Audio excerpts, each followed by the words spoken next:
good evening, whatever it is, wherever you are, YouTube. It's only about a week before Christmas, 5 days in fact. So I haven't shot much video lately because it's a pretty grim time of year. But I thought on this lovely day I will come out and shoot a quick video.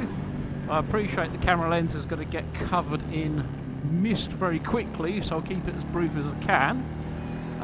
But I thought, well, I'll just do a quick one. First of all, say Happy Christmas to everyone that watches the channel. Thank you very much, and Happy New Year.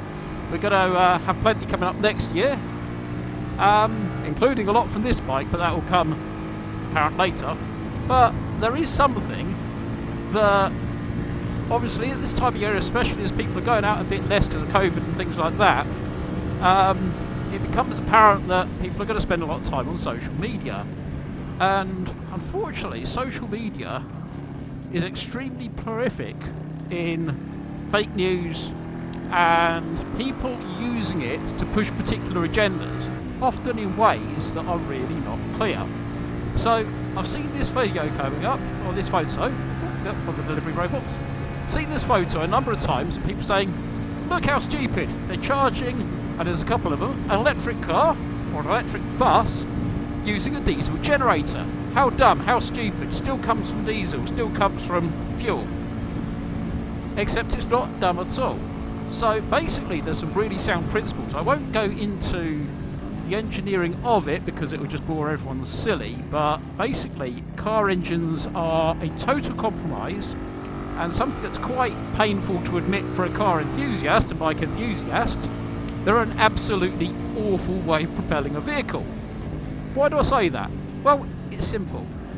The efficiency of an engine is dictated by a number of things, partly due to things like cam timing, fuel injection, compression ratio, valve lift, intake runner length. The list is endless, and that's what determines the power and efficiency of an engine. But also because engines have a range of revs they have to operate on. So this engine, for example, has to be able to pull from about 4,000 RPM to 10,000 RPM.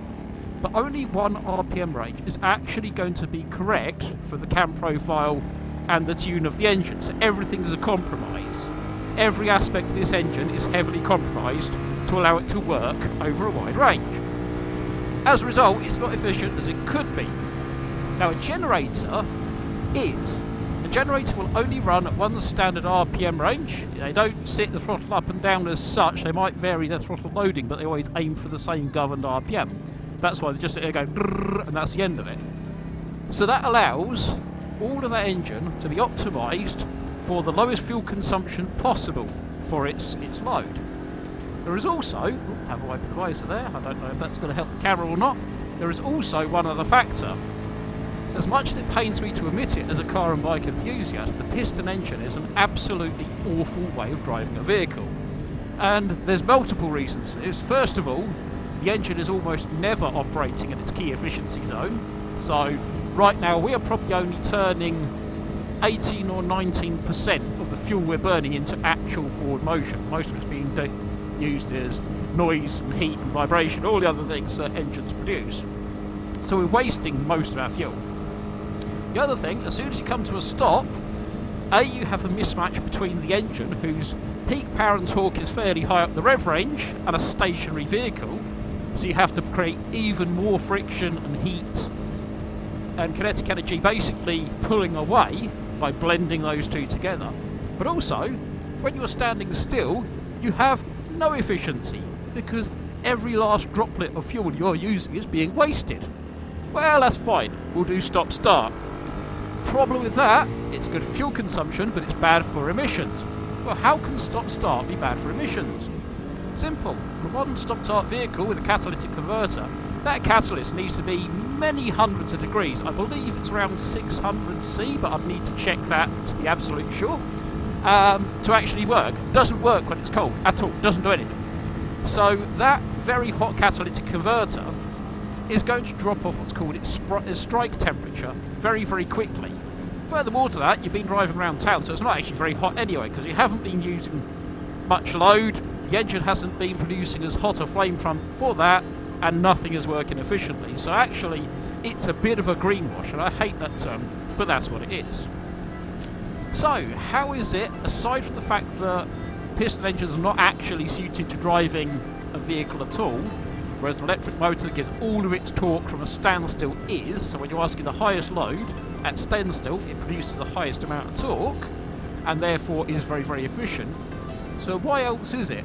Well, why don't we just put diesel generators onto electric vehicles? Surely that's the best option. Well, you've almost arrived at a train there. That's actually how diesel trains work. Diesel trains don't drive the wheels by the engine, they drive generators, and generators drive the wheels. That's not really for emissions, that is for sake of simply being able to pull a much greater weight around for the same amount of energy consumed. So it sort of is emissions, but it's also really not. So let's do that in a car then. Well, the problem with that is that by the time you've reduced or removed the battery pack and you've put the diesel generator in, you've actually lost most of those efficiency savings while making the vehicle vastly more complicated. That's not good either. So the best way we can do this is to create battery vehicles with the option for quite a lot of storage, and Mercedes-Benz have now got some EVs that can do over 400 miles on a charge. They are really getting up there.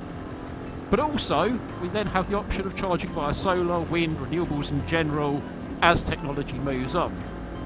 So going back to this image, when you see this diesel generator charging up this bus or this Tesla, it's actually getting far more miles of driving out than the same amount of diesel fuel would if it was put straight in the fuel tank, and of course, as a result, much lower emissions.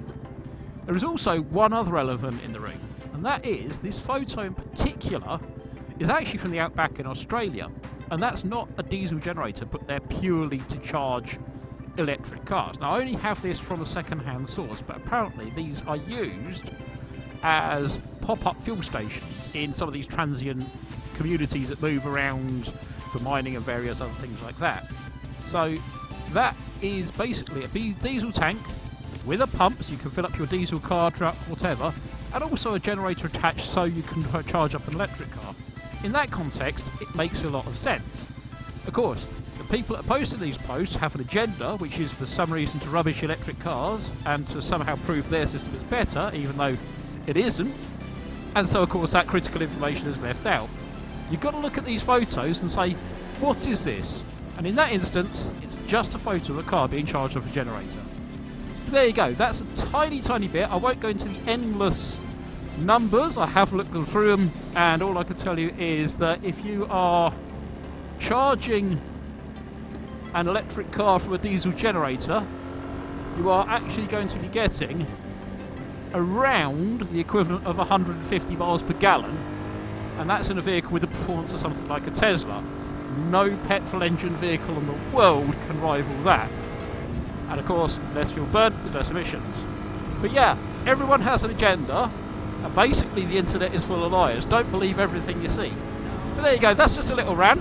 On the subject of fake news, the weather today on my forecast said a high of 7, a low of 5, and it's currently 3 degrees. So, well, there you go, that's a lie too. But anyway, happy Christmas, happy New Year. See you all in the new year. We're going to have something far more interesting to go. I hadn't really planned on shooting a vlog, but I thought, well, the 125's not been out in the garage for a while. So here we go. And of course, I am now doing 130 miles per gallon, so this is the limited amount of energy I need to move myself, all for your marvellous entertainment. Anyway, hit that like and subscribe button. Most people viewing are not subscribed, so please do. It really helps the channel out. I'll see you soon in another video.